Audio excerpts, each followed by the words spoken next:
Welcome to Gaming on a Budget. Today, we bring you Gold West from Tasty Minstrel Games. Now, Gold West is, well, it's a little bit hard to categorize, really. I've taken to describing it as sort of a conveyor belt game.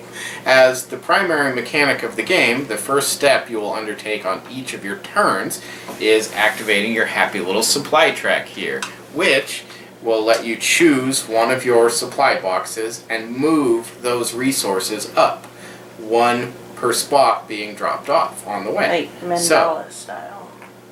Well, no, a mandala is a circle. Oh. Well, not a circle necessarily, but a loop. But it's still... Anyway, so how that would work is something like this. If I activated the bottom box, I would take these 4 resources, drop off 1 in each of the boxes above, and then the final actually comes out to the area where I can use it. And can use it in the second step of your turn, which is use metals, which are the copper, gold, and silver. These are your metals here. You're going to be using them for things like shipping to gain points, investing in the boom town for various point scoring opportunities, various little powers or straight points, or completing investment contracts like these here for points and possibly various cool little effects that we'll get into as we play. And then finally, the third thing is also very, very important. You will need to either build or loot. The way you're going to do those things is you're going to pick one of the exposed little discs here. You're going to remove it from the board. You're going to claim the pictured resources. And if you're building, you're going to put one of your little camps in the spot or settlement. Camp if you pay a single resource, and settlement if you pay one of each of the building resources, which are the wood and the coal. And then you will take the little resource disc there and put it in the appropriate colored column. This will be used for majority scoring at the end of the game, as indicated here on the board.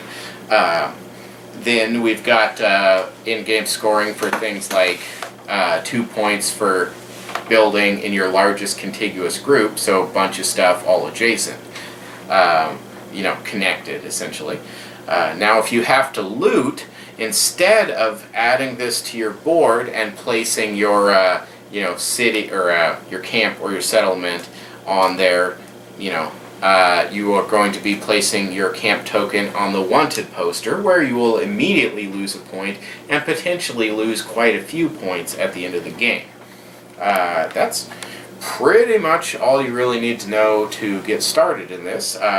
It's all going to make a lot more sense as things go along, as these things tend to do. So we, we'll be playing a 4-player game, and with players of varying experience with the game. So you'll get kind of an idea of how this is going to appear, a variety of skill levels. So, unless I'm forgetting anything. Did you cover the shipping track?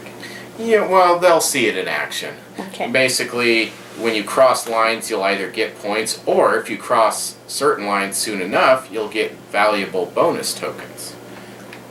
Alright, so I think that's probably about sufficient to get started, so let's get on over to the gameplay.